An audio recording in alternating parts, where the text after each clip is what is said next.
Hola muchachos, de nuevo, vamos a explicar, me disculpan el ruido de los vecinos, de la música, el escándalo, ¿sí? Pero vamos a concentrarnos en lo que nos interesa. Tenemos aquí el método analítico para realizar la suma de vectores. En este caso tenemos dos vectores, vector A y vector B, que obviamente ya nos dieron en el espacio los puntos que corresponden. A este método también se le llama componentes rectangulares, porque si se fijan en la gráfica, lo que formamos son distintos rectángulos al dibujar cada uno de los vectores sobre el plano. Entonces, de ahí el nombre de componentes rectangulares. Nos dicen sumar el vector A y el vector B. Pues bien, ya tenemos los vectores dibujados sobre el plano, para agilizar un poco, y pues observando la gráfica concluimos que el vector A es igual a tener A sub X, es decir,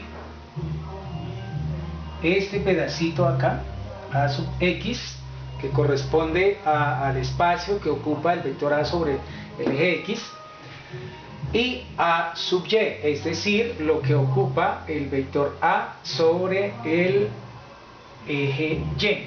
Entonces a este lo vamos a llamar A sub Y, ¿correcto? Entonces de ahí nos resultan esos dos componentes, que son los componentes rectangulares, que si analizamos los podemos ver que forman dos triángulos rectángulos, y de ahí su nombre componentes rectangulares. Analicemos el ejercicio B y nos da exactamente el mismo, el vector B, y nos da exactamente el mismo ejercicio. Entonces B es igual a B sub X, es decir, el espacio que se ocupa desde aquí hasta aquí, B sub X, ¿sí? Observen que aquí inicia el vector B y aquí finaliza, entonces sobre el eje X este es el espacio correspondiente al vector B, y ocurre exactamente lo mismo sobre el eje Y con el vector B, es decir, va desde aquí hasta aquí, y a este espacio le voy a llamar B sub Y, ¿correcto?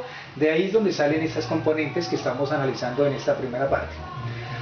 Bien, sobre el plano, al trazar un nuevo vector que correspondería a la suma de A más B, nos aparece el vector S, que corresponde a S sub X, ¿sí? Es decir, si analizamos S sobre el eje X, pues obviamente mire todo lo que vamos a tener, todo el espacio que ocupa.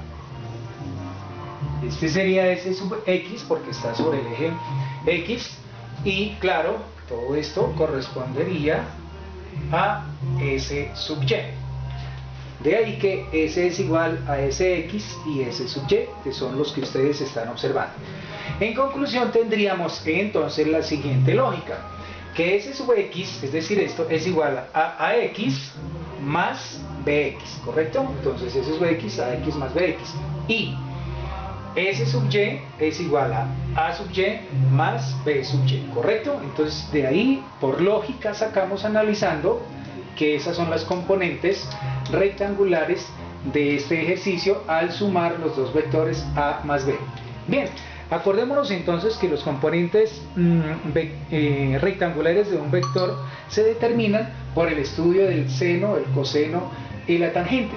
Allá, si recordamos, cuando estudiamos triángulos, ¿sí? Triángulo rectángulo en este caso, el seno es igual al cateto opuesto, es decir, a esto, sobre la hipotenusa que corresponde a esto, si estamos analizando el seno para este ángulo, ¿cierto? Ahora bien, si vamos a analizar el coseno, entonces será cateto adyacente, que es el que estaría en la base, sobre la hipotenusa, y de ahí se sacan esos valores. Si analizamos la tangente o la cotangente, tendríamos cateto opuesto sobre cateto adyacente. Si es cotangente, tendríamos cateto adyacente sobre cateto opuesto. Pero asumo, muchachos, que esto ustedes ya lo recuerdan bien cuando estudiaron las funciones trigonométricas, ¿sí? Recordemos rápidamente, para que el video no me quede muy largo, recordemos entonces que el seno y el coseno se estudian desde la circunferencia como el ángulo barrido por la línea que forma el ángulo. Es decir, si yo tengo este ángulo, entonces, ojo, este pedacito correspondería al seno de ese ángulo, sabiendo que este es 0 y que aquí voy a decir que todo este espacio es igual a 1, ¿sí?